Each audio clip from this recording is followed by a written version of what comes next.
Hello everyone and welcome back to the channel. I'm Robbie Rhino, and in today's video I have a full guide for you on the Leopard 2, which is the first German Western Alliance main battle tank you get to in Era 3, and it leads on from the Leopard 1A5. So in today's video we are going to head over to Excel now, and we are going to have a look at the stats of the Leopard 2, and in this comparison I'm going to be comparing to the other four tanks you see before you: the M1 Abrams, the T-72B, the Type 85-2M and the Merkava Mark 1, to see how this thing holds up. I'll also show you what changes from the Leopard 1A5 in Era 2, and then I do have two gameplays for you at the end to demonstrate how this tank performs on the battlefield. And of course I will talk to you through this statistical analysis looking at my commander and equipment setup, as well as the armour. I'll take you over to the garage and show you how thick the armour is on the Leopard 2. So we're going to start off with the stats of the Leopard 2 here on the left, and we're going to be comparing to all these other tanks because they are similar in terms of they are sort of starting level Era 3 main battle tanks, to see how the Leopard 2 holds up. Green's the best stat, red is the worst, and orange is somewhere in between, and the ones highlighted in yellow are with my equipment and my commander setup apply, to see how my setup affects the Leopard 2. So we're going to start off with hit points. 3,600 on the Leopard 2. As you can see, not quite as good as the Merkava Mark 1, but it is better than a few of the other tanks, including the Abrams, T-72B and the Type 85-2M, so around about what you would expect as a starting main battle tank in Era 3. Same goes for the view range, 535 meters. It's better than the Abrams, T-72B and the 85-2M again, but not quite as good as the Merkava Mark 1. But yeah, around where you need it to be, and with a good setup you can boost your view range up to a nice level to allow yourself to spot for yourself on certain maps, depending on how many light tanks and Wiesels and Jaguar ones there are roaming around the battlefield. Next, the mobility of the Leopard 2, and as you can see, it does have the joint best in class engine power, a 1500 horsepower engine, and that translates to a 27.2 power to weight ratio, 75.6 kilometers an hour forwards, 33.8 kilometers an hour in reverse. You have a hold reverse of 34 degrees a second and a turret reverse of 40 degrees a second. So what does that mean in comparison to the other tanks in this comparison? Well, in terms of the power to weight, you can see here that it does beat a few of the tanks, not as fast as the Abrams, but pretty quick off the mark for a main battle tank with that nice big engine that you have. And of course you can invest in the mobility equipment to improve this even further. In terms of your top forward speed, it's the best in this comparison. Reverse speed, it's somewhere in the middle as designated by the orange, but not too bad a reverse speed, and with the traction system and things like that you can get that up to nearing 40 kilometers an hour in reverse, so a little bit like an Abrams, not quite as fast but nice and quick off a ridgeline. The only major drawback to the mobility is the hold reverse at 34 degrees a second, which is the worst in this comparison. You can improve that obviously with the traction system, and when you do get up to speed it doesn't feel like it hinders too much, but when you're kind of stationary and trying to get your hull around or your strongest armor to your opponents, it can feel a little bit slow in that regard. And lastly, in terms of the turret reverse, 40 degrees a second, same as the M1 Abrams and the Type 85-2M and Merkava Mark 1, which is joint best in this comparison, better than the T-72B, and with a good setup you can get that to a very nice level, which kind of negates the pull hold reverse when you're trying to snap your gun around onto different targets. So next we're going to have a look at the gun of the Leopard 2, and this is where obviously it gets interesting for most people, and this is the most important aspect of this tank in my opinion, because the armour and the kind of mobility is negated by a lot of the other tanks in Era 3. So you have a 120mm gun on the Leopard 2, and comparing it to the other tanks in this comparison, you can see that the M1 Abrams and the Merkava Mark 1 have 105mm guns, and the T-72B and Type 85-2M have slightly higher caliber 125mm guns, so definitely take that into consideration when you are looking at these stats. In terms of the Leopard 2's 120mm caliber gun, as you can see, it has 3 flavours of ammunition. You have standard and premium APF SDS, and your third ammunition selection, a little bit disappointingly, is heat rather than HESH. So you will gain that shell velocity and penetration, but you will lose out on an increase in damage. One thing to note is the Macabre Mark 1 has its premium ATGM or its ATGM round as its sort of second ammunition selection, so I've kind of discounted that in this comparison but left it up for you to have a look at. In terms of the Leopard 2 then, how much damage do you deal with every shot? 510 damage, and that's the same for all 3 of these rounds. In terms of the penetration on these rounds, 590mm on your standard APF SDS. That bumps up to 710mm if you choose to use the premium APF SDS, and if you want to use heat, you have the same penetration as your standard rounds, 590, and with all of the composite explosive reactive armour, it's really not worth using heat because they will get absorbed more often than not, and you're not gaining anything in terms of penetration, and you're losing shell velocity as well. Speaking of shell velocity, you can see here 1640 meters a second on your standard rounds, 1670 meters a second on your premium, and 1140 meters a second on your third ammunition selection, which is those heat rounds. So what is this gun like in comparison to the other guns in this comparison? Well, in terms of the shell velocity, it's where you want it to be for an Era 3 tank. Very good for sniping at mid to long ranges. Of course, you'll lose penetration over distance, but it does snap those shells in very fast indeed. The best goes to the Type 85-2M standard rounds and premium rounds, 1730 and 40 meters a second respectively. So yeah, very fast indeed. In terms of the third ammunition selection, Leopard 2 has the fastest, and that is because they're heat rather than HESH rounds at 1140 meters a second. A lot of green here in terms of the penetration because it is best in class penetration, as you can see here.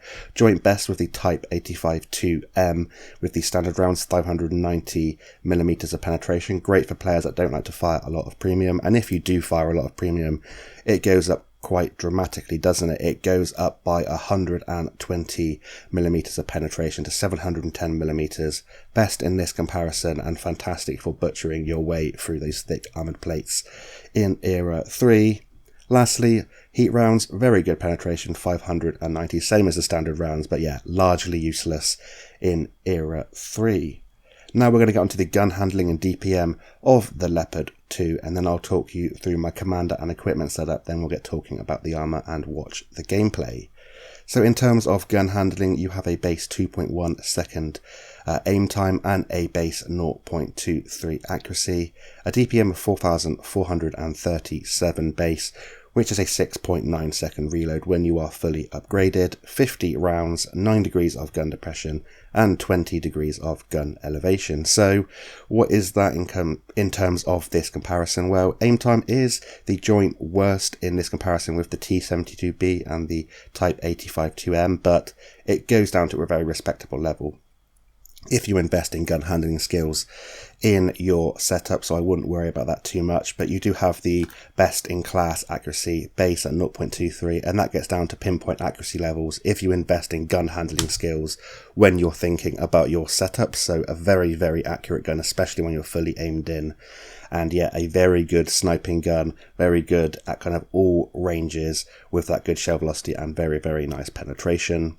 In terms of the DPM, you fall behind in terms of the Macabre Mark 1 and the M1 Abrams, which are renowned for having fantastic DPM, but you are better than the T72B and Type 85-2M. So against those higher caliber guns with higher alpha damage, you're going to have to put more rounds or multiple rounds in for every one they fire into you to trade effectively. And you can get that down to a very good DPM level, as you can see here with my commander and equipment setup, 6,237 for me.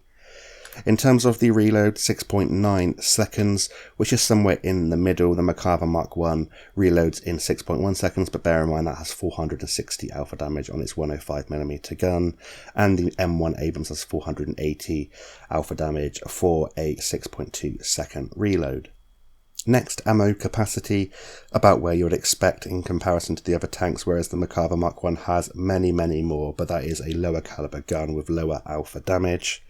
And lastly, you have the combined joint best in class gun depression and gun elevation, 9 degrees and 20 degrees of elevation, the same as the M1 Abrams and comparable to the Mark 1, and much better than the T72B and Type 85-2M, so very good on a ridgeline, and that's where this thing excels, giving as little as the turret as possible, sniping at a sort of safe distance behind your more brawling style main battle tanks, and yeah, you can do very well with the Leopard 2 on the battlefield. But now we're going to get on to the commander and equipment setup. Starting with my equipment, I choose to run the improved ventilation, the advanced loader, and the traction system. And in terms of my commander skills, I like to run Sixth Sense, Born Leader, Rapid Loading, Steady Aim, Rapid Aim, Snapshot, Run and Gun, Armour Angling, and Track Mechanic. So in terms of my equipment, what I'm trying to do with the Leopard 2 is improve everything by 5% with the ventilation. So that's obviously the DPM, the view range, gun handling, everything like that. Advanced loader, help that DPM out even more, and traction system. Because the gun handling is so good on this vehicle, I felt like I could invest in a mobility slot just to boost up that whole traverse a bit by 10%, and that really helps it out in terms of its mobility. And in terms of the commander skills, a very standard setup that I have on quite a lot of main battle tanks in Western Alliance. Sixth Sense and Born Leader as standard, Rapid Loading to help the DPM, 4 gun handling skills, Armour Angling to decrease the damage received by 5%, and Track Mechanic because I'm a heavy. I don't want to get caught out because this thing doesn't have fantastic armour for a main battle tank / heavy tank. So what has that done to the stats of the Leopard 2? Well, as you can see here, boosted the view range to 592 meters. In terms of my mobility, the traction systems boosted the top forward speed to 83.16 kilometers an hour forwards and 37.18 kilometers an hour in reverse. Boosted that whole traverse to 37.4 degrees a second, and that turret traverse has improved thanks to the gun handling skills to 49.84 degrees a second. I'm obviously thinking of a snack or something. But yeah, that turret traverse, very good for snapping your gun around, getting it on target, and yeah, much better than the base values.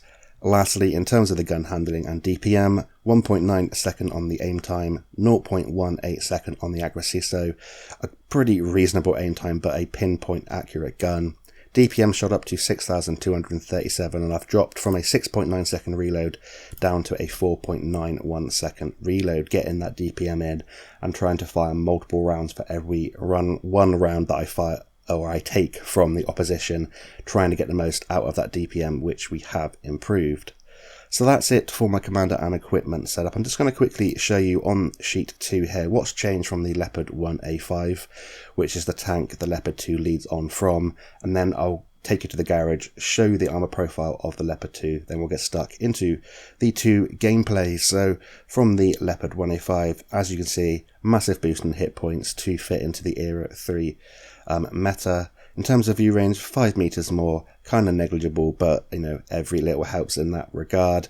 In terms of the mobility, a much better engine, and as you can see, that translates into much better power to weight, top forward speed and top reverse speed. Unfortunately, you do lose that whole traverse, which is why I like to run that traction system, and you could even use both pieces if you didn't mind sacrificing a little bit of DPM.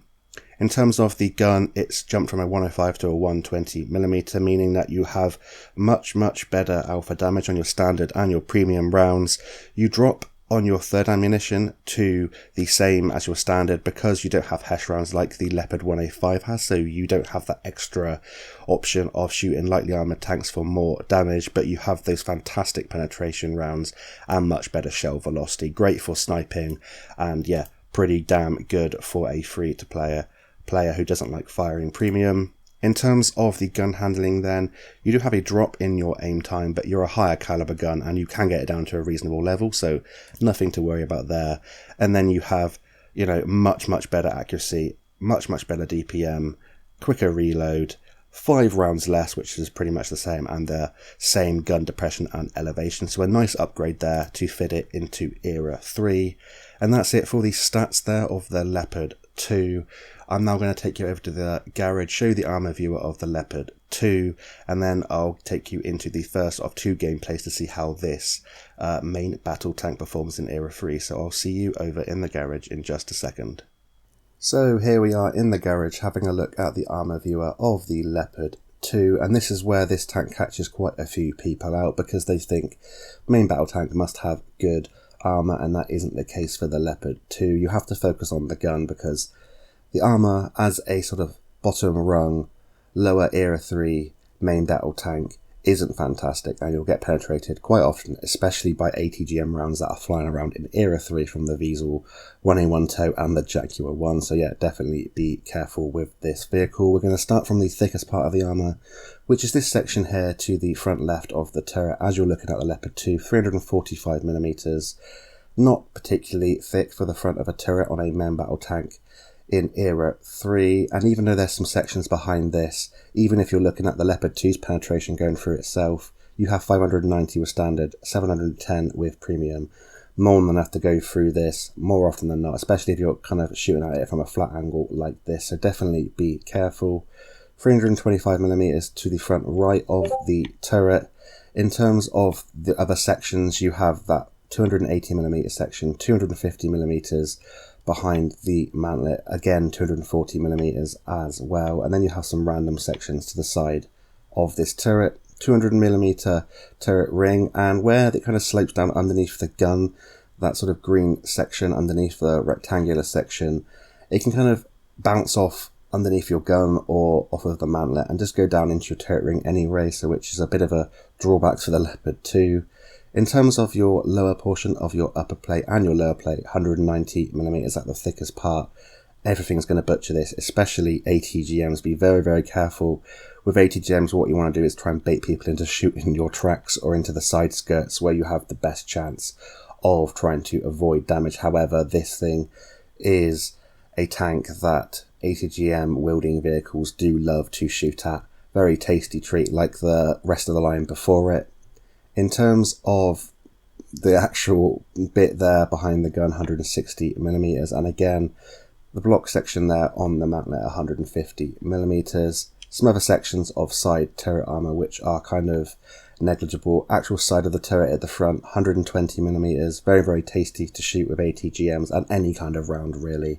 Even autocannon rounds are going to be able to go through the side of this vehicle sort of 50% of the time. A little bit of protection against HESH and HE and ATGMs on the sort of side skirts there in this mid section, 110mm. You do have a cupola or a viewport which you can shoot. It's very, very small, so when it's using its 9 degrees of gun depression, very hard to hit. You can just shoot underneath the gun there and go in down to that turret ring. However, if you're above it, a pretty nice section at 80mm to shoot there.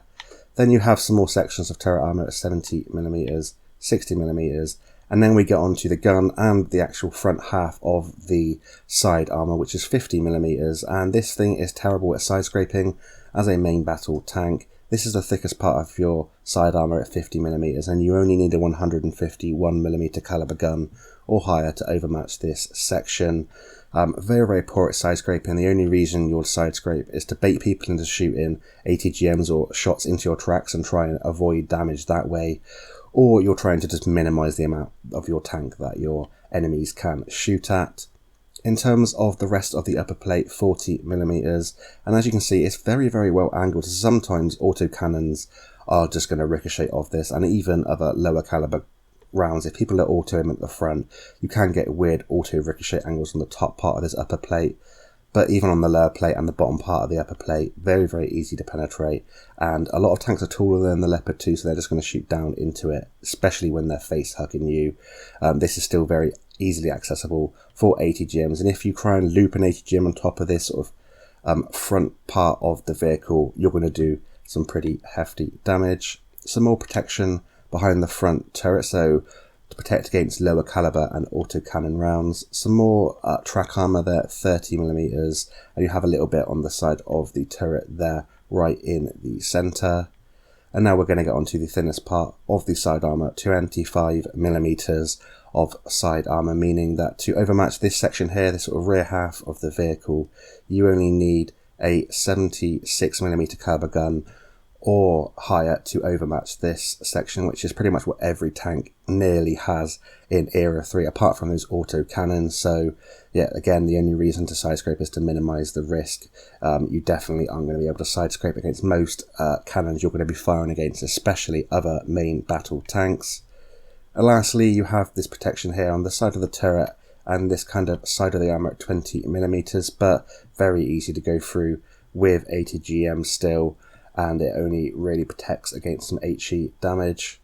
And lastly, 15mm, 12.7mm, and some more side skirt armor towards the rear 2/3 of this vehicle, protecting against HE, and a little bit of 80 GM sometimes, but with the penetration around in Era 3, they're just going to go straight through your vehicle. So what you want to do in this vehicle is to get hull down wherever possible and just try and move around on the ridgeline. Try and avoid taking fire first and foremost. If you have to take rounds, try and get them to shoot into your extremely well angled upper plate or your turret and just hope for the best. Bear in mind you're going to be taking quite a bit of damage in this vehicle, so your 3,600 hit points, you have to use them wisely. Play a little bit more passively compared to the other main battle tanks, but still try and support the sort of brawling push, but don't be the front runner. Try and play that kind of mid-range support sniping role, as it does have a very, very nice 120mm caliber gun. 80 GMs can wreck this from the front, so yeah, try and bait them into shooting your tracks on the side of your tank. Apart from that, yeah, you just want to focus on your gun, because the armor is a bit of a letdown with the Leopard 2, and it can catch some people out. So that's it for the statistical analysis of the Leopard 2. We're now going to get stuck into the first of two gameplays, so I'll see you over there in just a second. So we are now on Chaobang in the Leopard 2 in the first gameplay of today's video, and if you look to the middle of the screen at the bottom, you can see that I run the large med kit, large repair kit, and I run combat rations because I want to improve everything about this vehicle's gun. I want to improve the gun handling, more importantly the DPM, and of course it helps with things like view range and that kind of stuff. But if you wanted to sacrifice a little bit of DPM and gun handling, you most certainly could take off the combat rations and use it to improve something to make this tank a little bit more durable in the battle, like enhanced smokescreen to get out of harm's way, that kind of thing. As we take our first damaging shot, as we're making our way into position down here in this little ravine or river section here, we're going to come into F5, try and spot out towards the south of this map, and then we can hopefully get some cross shots on tanks that are situated either in the center or there in the south. So you can also notice that I'm running full premium rounds for this video. I don't usually do it in this vehicle, and you definitely don't need to. I must have been having either a bad session, just wanting to get the most out of the penetration, and it can kind of make you want to do that in this vehicle, not because of it's got bad penetration or anything like that. It's because you feel like to compete with some of the other thickly armoured main battle tanks, you have to make the most of this gun. You're going to be taking damaging shots, so you want to make every shot that you fire count. However, you definitely don't need it. And as you can see, there also are some bots in this gameplay which are feeding me some early damage, but we got a little bit of vision off there as well as some tracking assistance, I believe, and we're getting some lovely cross shots. This is a pretty aggressive position. You can get pushed here if you don't have cover behind you. However, you get some nice cross shot opportunity at tanks across the map, and you can see here the shell velocity, gun handling, everything about this gun is fantastic. And when you do get this gun singing at distances where you're not kind of enemy number one right at the front lines, then you can take your time to pick your opponents off, and yeah, you get some nice damage pretty damn quickly with the Leopard 2. The gun is the best thing about this tank.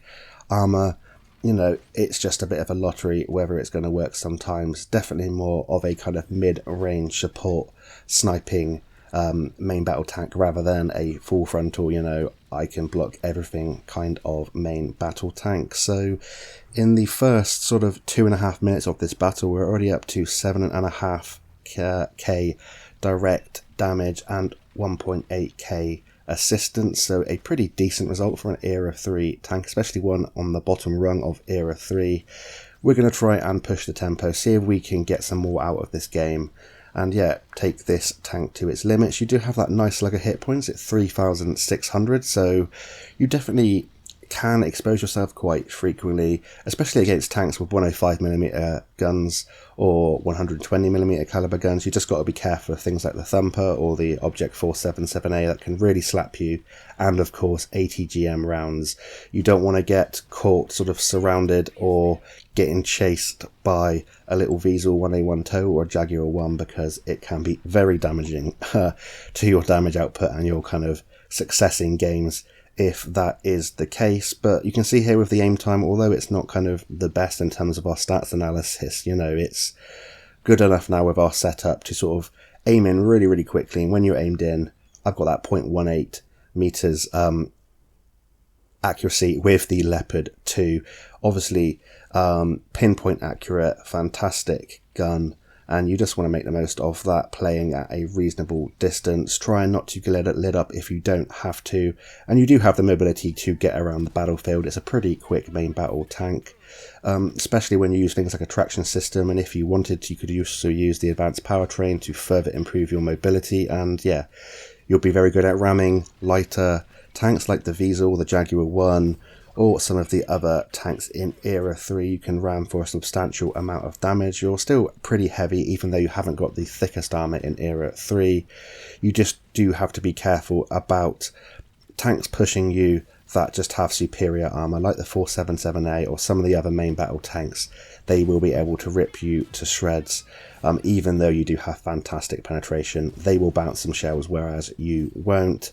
And now I'm just going to be very, very aggressive, face-hugging this Thumper. We can go into his turret ring if we are aiming pretty well in the centre, just below the mantlet there.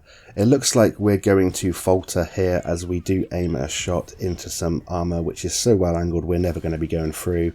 We track the Thumper in place, hoping that he doesn't repair and we can get some more assistance. Unfortunately, we get round and someone else puts a shot into him, I believe, and we do survive that engagement, but I was just trying to get as much out of that game as possible.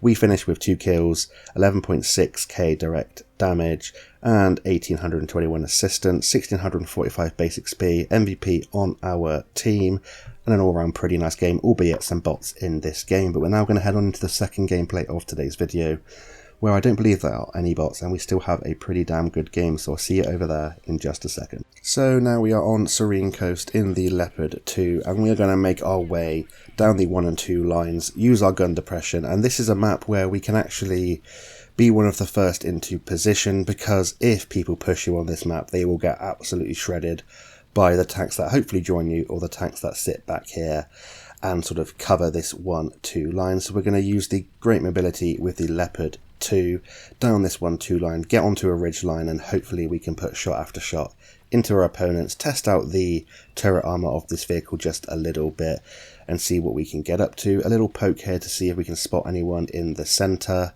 and it is about this time when I do realize that I don't have any support over here on this side, so we're going to sit on this ridge line, track people on this hill, and hopefully we can get some nice tracking assistance while we get some direct damage as well. Couple of rounds into this T72BU, one more for good luck, and you can see with the combat rations as well, this DPM is a very, very nice DPM. With my setup, that 6,237, you can rip people apart very quickly, and especially with the great penetration and great gun handling, yeah, it's a very, very good gun. Leopard 2A4 does come after us, completely unpunished by my team. They're focused on that T72BU, so we're going to have to be a little bit careful of the Leopard doing that again. However, we do have to try and keep our gun singing, try and get these 510 damage shells out, and hopefully take out this T72BU by the time he is chasing us and putting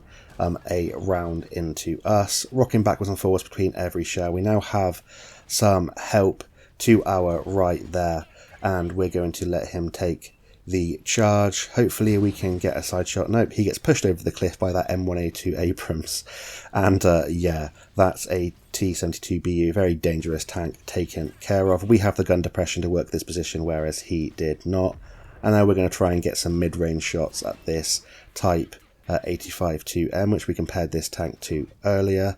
And at this kind of distance and even further, you are going to have some penetration drop off. As you can see, I'm not running full premium in this game. I'm doing a little bit more what you'd expect from someone to do, not just running full premium. However, we have to keep our gunslinger and try and avoid or limit the amount of people that are getting our side, keep everyone as frontally as possible. We're rocking back on this ridgeline, trying to avoid taking fire. At this kind of distance, your turret becomes a little bit more stronger, and at long distances on the ridgeline, it becomes even stronger still. Because of that drop in penetration, you can actually bounce some shells with this turret.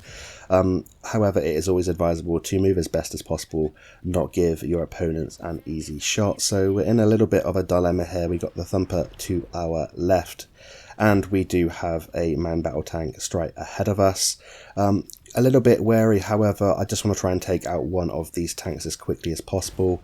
And now we've decided to go for the lower health target, the M1A1 Abrams, and try and take him out of the game. Then we can turn our attentions to that Thumper.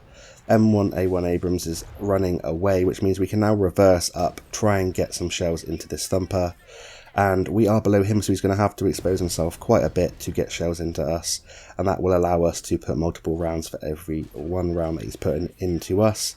I didn't account for that bounce, so a little bit of a disappointment there, meaning he can put another one into us, and now things are starting to look a little bit grim. Unfortunately, in a situation like this, when you are rust and people just come at you, they have the penetration to go straight through the front of your tank, and when you're not on a ridgeline, you are very vulnerable indeed. Just trying to keep my armour as best as possible to this Type 85-2M, and as you can see, hold traverse wise, it isn't the best. It does still feel a little bit sluggish when you're not up to top speed, so definitely watch out for that. Fortunately, our teammates decided to actually help us in that situation, meaning that we get some damage and also some assistance as well. And now we're going to play a kind of even more passive support role from this C1 location, because we are a one-shot to pretty much everything in this game. It's a very close game. We're up by 2 tanks, but as you're going to see towards the end, yeah, it's closer than it looks on the scores at the moment. And yeah, we can't really be the forerunner across open ground, because one shot will take us off. So we're going to have to use the great gun handling of this tank to get some fire on tanks in the distance. Pinpoint accuracy there, getting a shot into the side of the Wiesel. Although he was still stationary, I'm going to take the credit for hitting that shot. And now we have shots on this Challenger too, rocking back in between my shells, because the gun handling is so good. It doesn't mean that you have to stay stationary. You can just try and avoid giving a silhouette on a ridgeline for your enemies to hit. And yeah, now we're just trying to get as much damage and as many shots out as possible, because this is a very close game. We have more tanks but less hit points looking at the enemy tanks that are towards the south of the map. Thinking about going forwards there, but I just cannot risk going that far forwards. Armour doesn't hold up at the best of times, and this is a more advantageous position for us. We can also try and help our tank destroyer, who is trying to cap the enemy base from this position as well. So we are just going to have to sit here and take it. We made a bit of a misplay, being a little bit too aggressive on the 1-2 line at the mid stage of this battle, which means that we are now a one-shot. So yeah, it's all about trying to make our gun work, but trying to minimize the amount that our enemies have an opportunity to shoot us. And now we're going to try and get a shot on a moving Wiesel, which is notoriously difficult. Instead, we turn our attention to the Type 85-2M. And now we can advance just a little bit on this ridgeline behind the left of this rock, straight in front of us now, and then we should be able to help our tank destroyer out. Get to this ridgeline, 9 degrees of gun depression, more than enough, and we can try and help out our tank destroyer, help him stay in the game. But he is a one-shot. We put a second shot into the Type 85-2M, just trying to reload in time to save the Thumper. Unfortunately, we can't. However, we do take out the Type 85-2M. It's 2 versus 2, and I was spotted there, so that Wiesel is coming in hot. As you can see, our Wiesel's chasing him, so we're going to sit in this position, try and catch him off guard. We can poke over now and try and get a sneaky shot into this Wiesel. Missed there. I'm not sure if I aimed that horrifically. It looked like I had a little bit of lag, the typical response. However, we do a very lazy auto-aim, not a good idea on a fast-moving target, and what we should be doing now is pushing this Challenger 2 aggressively. Fortunately, our friendly Wiesel does take him out. I am spotted, and our Wiesel saves me with an enhanced smokescreen. We managed to do a bit of ramming damage on the Wiesel. Unfortunately, we didn't put a shot into him. I turn around, make sure I get my final shot that counts on the Wiesel, and now it's all about Wiesel on Wiesel action. It's going to be a long time before this one is settled, because in typical Wiesel jousting fashion, it's not always as easy as it seems. So what I'm going to do, I'm going to skip ahead to the last action of this game, and then we will see how we did overall. So I'll see you at the end of this game in just a second. So after lots and lots of chasing around, attempts to cap, attempts to joust, that game whittles out into a victory for us, as we look like we have the most damage in this battle. Neither Wiesel could kill the other, but we still had a pretty decent result. Even though we died relatively early on in this battle, we managed to pick up 1 kill, 11.1k direct damage, 2.2k assistance. Profit with or without a premium account, we fired a lot of rounds, and that is what's capable, you know, if you play a little bit more passively, you support a heavy tank line and you just make this gun sing. You definitely can't rely on the armor. You saw what happens when you try to fight off more than one enemy at once, or when you just get all in by an enemy, they just go straight through you with the penetration. But yeah, it's a decent enough tank. It will catch some people off guard. Just be wary the armor isn't brilliant. The gun is fantastic. Penetration's great for a free-to-play player, and yeah, it's more than enough to get to the next tank, which is a cut above, in my opinion, on the Leopard 2. However, I still enjoy this line. And yeah, I've enjoyed making this video, so let me know in the comments what you think of this line and the Leopard 2. Let me know what I've got to look forward to when I reach the end of this line, and until next time, I'll see you on the battlefield, and bye for now.